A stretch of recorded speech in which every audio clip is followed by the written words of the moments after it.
ഒന്ന്. രണ്ടാമതായി ഒരു കാര്യം കൂടി ഞാൻ സൂചിപ്പിക്കട്ടെ. ജിബ്രീൽ അലൈഹിസ്സലാം മുഖേന നമുക്ക് തൗഹീദ് ലഭിച്ചു. നബി സല്ലല്ലാഹു അലൈഹി വസല്ലമ മുഖേന നമുക്ക് തൗഹീദ് ലഭിച്ചു. എന്താണ് ഈ തൗഹീദ് കൊണ്ട് ഉദ്ദേശിക്കപ്പെടുന്നത്? ഇതും നാം മനസ്സിലാക്കണം. കാരണം തൗഹീദിനെ ചൊല്ലിയാണ് കേരളത്തിലുള്ള എന്നല്ല ലോകത്തൊട്ടുക്കുമുള്ള സർവമാന മുസ്ലിമീങ്ങളും ഭൂരിപക്ഷം വരുന്ന മുസ്ലിമീങ്ങളും കാഫിറുകളാണെന്നും മുശ്രിക്കുകളാണെന്നും ഇവിടെ ബിദഅകൾ പ്രചരിപ്പിച്ചുകൊണ്ടിരിക്കുന്നത് ഈ തൗഹീദുമായി ബന്ധപ്പെട്ട ചില വിഷയങ്ങളിലാണ്. അതുകൊണ്ട് വളരെ കുറഞ്ഞ സമയം ഉപയോഗപ്പെടുത്തി എന്താണ് തൗഹീദ്, അതുകൊണ്ട് ഉദ്ദേശിക്കപ്പെടുന്നത് എന്താണെന്ന് ചെറിയ രൂപത്തിൽ നിങ്ങളോട് ഞാൻ വിശദീകരിക്കാം. തൗഹീദ് എന്നതുകൊണ്ട് ഉദ്ദേശിക്കപ്പെടുന്നത് ഏകനാക്കുക എന്നാണ് ആ അറബി പദത്തിന്റെ അർത്ഥം. ഇസ്ലാമിൽ തൗഹീദ് എന്ന് പറഞ്ഞാൽ എന്താണ്? പണ്ഡിതന്മാർ പല സ്ഥലങ്ങളിൽ വിവരിച്ചിട്ടുണ്ട്. ഇഅ്തിഖാദു അദമി ശരീക്കി ലില്ലാഹി തആല ഫിൽ ഉലൂഹിയ്യതി വഖവാസിഹ. ആരാധ്യനായിരിക്കുക എന്ന വിഷയത്തിലും അതിന്റെ പ്രത്യേകതകളിലും അള്ളാഹുവിന് ഒരു പങ്കുകാരൻ ഇല്ല എന്ന് വിശ്വസിക്കുന്നതിനാണ് തൗഹീദ് എന്ന് പറയുക. ആരാധ്യനായിരിക്കുക എന്ന വിഷയത്തിലും അതിന്റെ പ്രത്യേകതകളിലും അള്ളാഹുവിന് ഒരു പങ്കുകാരൻ ഇല്ല എന്ന് വിശ്വസിക്കുന്നതിനാണ് തൗഹീദ് എന്ന് പറയുന്നത്. സഹോദരന്മാരെ, ഇതേ വിഷയം അല്ലാഹു സുബ്ഹാനഹു വ തആല പരിശുദ്ധ ഖുർആനിലൂടെ വിവരിച്ചത് നമുക്ക് കാണാൻ പറ്റും. സൂറത്തുൽ ഇഖ്ലാസിലൂടെ എന്താണ് തൗഹീദ് എന്ന് അല്ലാഹു വളരെ വ്യക്തമായിട്ട് തന്നെ വിവരിച്ചിട്ടുണ്ട്. ഖുൽ ഹുവല്ലാഹു അഹദ് അല്ലാഹു സമദ് ലം യലിദ് വലം യൂലദ് വലം യകുൽ ലഹു കുഫുവൻ അഹദ് എന്നിങ്ങനെ പറഞ്ഞുകൊണ്ട് മുസ്ലിമീങ്ങൾ വിശ്വസിക്കേണ്ട അല്ലെങ്കിൽ ഇസ്ലാം വിളംബരപ്പെടുത്തുന്ന തൗഹീദ് ഏതാണെന്ന് ഖുർആൻ പറയുന്നു. ഖുൽ, നബിയെ തങ്ങൾ പറയുക, ഹുവ വസ്തുത അല്ലാഹു ആകുന്നത് അഹദുൻ, അവൻ ഏകനാകുന്നു. അല്ലാഹു തആല ഏകനാകുന്നു. അല്ലാഹു ഏകനാകുന്നു എന്ന് പറഞ്ഞാൽ അതിന്റെ അർത്ഥം എന്താണ്? അല്ലാഹു ഏകനാകുന്നു എന്ന് ഖുർആൻ വിളിച്ചു പറയുമ്പോ നമ്മളെല്ലാവരും ചോദിക്കുകയില്ലേ, നമ്മളൊക്കെ ഏകന്മാരല്ലേ? നമ്മൾ ഓരോരുത്തരും ഏകന്മാരാണല്ലോ. പിന്നെ അല്ലാഹു അവന്റെ ഒരു പ്രത്യേകതയായി ഞാൻ ഏകനാകുന്നു എന്ന് വിളിച്ചു പറയുന്നതിൽ എന്ത് അർത്ഥമാണുള്ളത്? ഞാൻ എന്റെ സഹോദരന്മാരോട് ആവശ്യപ്പെടുന്നു, അല്ലാഹു അഹദുൻ എന്ന് അല്ലാഹു തആല പറയുന്നത് അവന്റെ ഒരു സിഫത്താണ്, ഒരു വിശേഷണമാണ് ഏകനായിരിക്കുക എന്നത്. ഇനി അവന് നിർബന്ധമായും ഉണ്ടായിരിക്കേണ്ട മറ്റു ധാരാളം സിഫത്തുകളുണ്ട്, ഒരുപാട് വിശേഷണങ്ങളുണ്ട്. ഈ വിശേഷണങ്ങൾ ഓരോന്നും അല്ലാഹു അഹദുൻ എന്നതിന്റെ സ്ഥാനത്ത് നിങ്ങൾ സങ്കല്പിച്ചു നോക്കുക. അല്ലാഹു തആല ഏകനാകുന്നു, അല്ലാഹു കഴിവുള്ളവനാകുന്നു, അല്ലാഹു അറിവുള്ളവനാകുന്നു, അല്ലാഹു തആല പടക്കുന്നവനാകുന്നു, അല്ലാഹു കൃപ ചെയ്യുന്നവനാകുന്നു, അല്ലാഹു അനുഗ്രഹം ചെയ്യുന്നവനാകുന്നു, അല്ലാഹു സഹായിക്കുന്നവനാകുന്നു, അല്ലാഹു ഭക്ഷണം നൽകുന്നവനാകുന്നു, അല്ലാഹു രോഗം നൽകുന്നവനും രോഗം മാറ്റുന്നവനുമാകുന്നു എന്നിങ്ങനെ തുടങ്ങി അല്ലാഹുവിന് ഉണ്ടായിരിക്കൽ നിർബന്ധമായ എല്ലാ സിഫത്തുകളും ഖുർആൻ എണ്ണിപ്പറഞ്ഞിട്ടുള്ള, അതുപോലെ സുന്നത്തിലൂടെ പരിചയപ്പെടുത്തപ്പെട്ട മുഴുവൻ സിഫത്തുകളും ഇതിന്റെ സ്ഥാനത്ത് നാം വെച്ച് പരിശോധിച്ചു നോക്കിയാൽ നേരത്തെ നാം നമ്മുടെ മനസ്സിൽ അങ്കുരിച്ച ചോദ്യം ഇവിടെയൊക്കെ ഉയർന്നു വരുന്നത് നമുക്ക് കാണാൻ പറ്റും. അല്ലാഹു തആല ഏകനാണ് എന്ന് പറഞ്ഞാൽ ഉടനെ മറ്റുള്ളവർ ചോദിക്കും, ഞങ്ങളൊക്കെ ഏകന്മാരല്ലേ? അല്ലാഹു തആല കഴിവുള്ളവനാണെന്ന് പറഞ്ഞാൽ എനിക്കും കഴിവുണ്ടല്ലോ. അല്ലാഹു തആല അറിവുള്ളവനാണെന്ന് പറഞ്ഞാൽ അറിവുള്ളവർ വേറെയുമുണ്ടല്ലോ. അല്ലാഹു തആല ഭക്ഷണം കൊടുക്കുന്നവനാണെന്ന് പറഞ്ഞാൽ നമ്മളും മറ്റുള്ള പലർക്കും ഭക്ഷണം കൊടുക്കുന്നുണ്ടല്ലോ.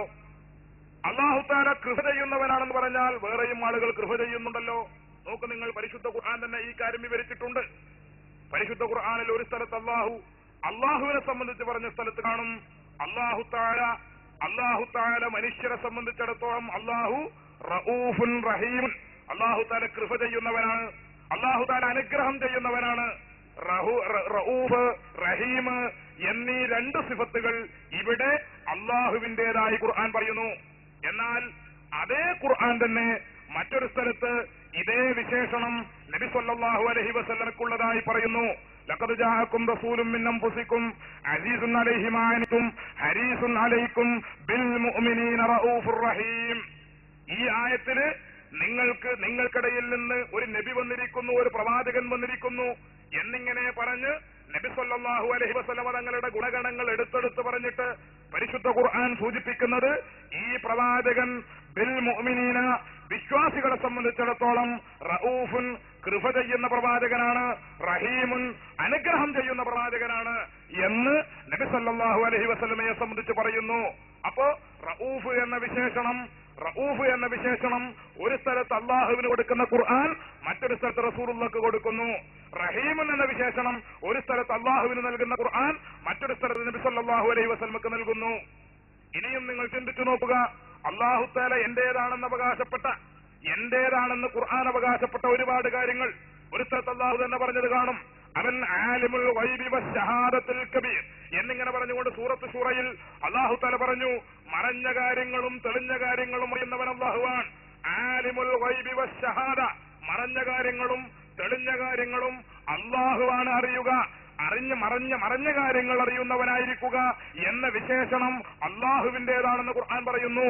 എന്നാൽ അതേ വിശേഷണം എനിക്കുമുണ്ടെന്ന് ഈസാ നബി അലൈഹിസ്സലാം പറഞ്ഞതായി പരിശുദ്ധ ഖുർആൻ ഉദ്ധരിക്കുന്നത് നമുക്ക് കാണാൻ പറ്റും. അനീ ഖദ് ജിഅ്തുകും ബിആയത്തിൻ മിർ റബ്ബിക്കും അന്നീ അഖ്ലുഖു ലക്കും മിന ത്വയ്രി കഹയ്യത്തി ത്വയ്രി ഫഅൻഫുഖു ഫീഹി വയകൂനു ത്വയ്റൻ ബിഇദ്നില്ലാഹ് വഉനബ്ബിഉകും ബിമാ തഅകുലൂന വമാ തദ്ഖിറൂന ഫീ ബുയൂതിക്കും എന്നിങ്ങനെ പറഞ്ഞുകൊണ്ട് സൂറത്ത് മറിയമിൽ അല്ലാഹ് പറഞ്ഞത് കാണും, ഞാൻ നിങ്ങൾക്ക് അന്നീ അഖ്ലുഖു ലക്കും മിന ത്വയ്രി. അല്ലാഹ് പലപ്പോഴും പരിശുദ്ധ ഖുർആനിലൂടെ ആവർത്തിച്ച് പറഞ്ഞിട്ടുള്ളതാണ്, അല്ലാഹുവാണ് ഖാലിഖ്, അല്ലാഹുവാണ് പടക്കുന്നവൻ, അല്ലാഹുവാണ് പടച്ചവൻ. എന്നാൽ പടച്ചവൻ ഖാലിഖ് അല്ലാഹുവാണെന്ന് ഖുർആൻ പറഞ്ഞിരിക്കവേ ബഹുമാനപ്പെട്ട ഈസാ നബി അലൈഹിസ്സലാം അറിയുന്നത് അന്നീ അഖ്ലുഖു ലക്കും മിനത് ത്വയ്രി, ഞാൻ മണ്ണിൽ നിന്ന് നിങ്ങൾക്ക് പടച്ചു തരാം, ഞാൻ ഖാലിഖാണ്, ഞാൻ മണ്ണിൽ നിന്ന് പടച്ചാം. കഹയ്യത്തി ത്വയ്രി, ഒരു പക്ഷിയുടെ രൂപം പടച്ചു തരാം. വെറും കളിമണ്ണ് കൊണ്ട് ഒരു രൂപമുണ്ടാക്കുക മാത്രമല്ല, ഫഅൻഫുഖു ഫീഹി, ഞാനതിൽ ആത്മാവിനെ ഊതും, ഞാനതിന് ജീവൻ കൊടുക്കും, ആ പക്ഷിക്ക് ഞാൻ നൽകും.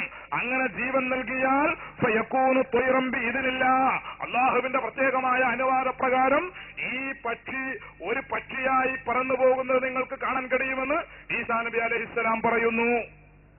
പടക്കുന്നവൻ അല്ലാഹുവാണെന്ന് ഖുർആൻ അവകാശപ്പെടുമ്പോ ഞാൻ പടക്കുമെന്ന് ഈസാ നബി അലൈഹിസ്സലാം പറയുന്നു. തീർന്നില്ല, ഈ ആയത്തിന്റെ തൊട്ടുടനെ തന്നെ ഈസാ അലൈഹിസ്സലാം അവകാശപ്പെടുന്നത് പടക്കുക മാത്രമല്ല, വഉനബ്ബിഉകും ബിമാ തഅകുലൂന വമാ തദ്ഖിറൂന ഫീ ബുയൂതിക്കും, നിങ്ങൾ വീട്ടിൽ നിന്ന് ഇപ്പോൾ കഴിച്ചു വന്ന ഭക്ഷണമുണ്ടല്ലോ, നിങ്ങളുടെ വയറിന്റെ ഉള്ളിൽ കിടക്കുന്ന ഭക്ഷണം, ആ ഭക്ഷണം ഏതാണെന്ന് ഞാൻ നിങ്ങൾക്ക് പറഞ്ഞു തരാം. വഉനബ്ബിഉകും ബിമാ തഅകുലൂൻ, നിങ്ങൾ കഴിച്ചു വന്ന ഭക്ഷണം ഏതാണെന്ന് ഞാൻ പറഞ്ഞു തരാം. വമാ തദ്ഖിറൂന ഫീ ബുയൂതിക്കും, നിങ്ങളുടെ വീട്ടിൽ, നിങ്ങളുടെ പത്തായങ്ങളിൽ, നിങ്ങളുടെ പെട്ടികളിൽ നിങ്ങൾ സൂക്ഷിച്ചു വെച്ചിട്ടുള്ള വസ്തുക്കൾ എന്തൊക്കെയാണെന്ന് അതിന്റെ പേരും വിവരവും ഞാൻ പറഞ്ഞു തരാമെന്ന് ബഹുമാനപ്പെട്ട ഈസാ അലൈഹിസ്സലാം അവകാശപ്പെടുന്നു. അല്ല പറയുന്നതോ മറഞ്ഞ കാര്യങ്ങൾ അറിയുന്നവൻ അല്ലാഹുവാണെന്ന്. ഈസാ അലൈഹിസ്സലാം വിളിച്ചു പറയുന്നു, എനിക്കും മറഞ്ഞ കാര്യങ്ങൾ അറിയും, ഞാനും മറഞ്ഞ കാര്യങ്ങൾ പറയും, ഞാനും സൃഷ്ടിക്കും, ഞാനും പക്ഷിയെ സൃഷ്ടിച്ചു തരാം, ഞാനതിന് ജീവൻ കൊടുക്കാം എന്നൊക്കെ ഈസാ അലൈഹിസ്സലാം അവകാശപ്പെടുന്നു. അപ്പോൾ അല്ലാഹുവിന്റേതെന്ന് ഖുർആൻ അവകാശപ്പെട്ട ഒരുപാട് വിശേഷണങ്ങൾ അള്ളാഹുവിന്റെ സൃഷ്ടികൾക്ക് ഖുർആൻ തന്നെ വെച്ചു കൊടുക്കുന്നതാണ് നാം ഇവിടെ കാണുന്നത്. ഇത് രണ്ടും തമ്മിൽ വേർതിരിച്ച് മനസ്സിലാക്കുന്നിടത്തുള്ള പരാജയമാണ് കേരളത്തിൽ മുജാഹിദ് എന്ന ഒരു പ്രസ്ഥാനം തന്നെ ഉണ്ടാകാനുള്ള കാരണം.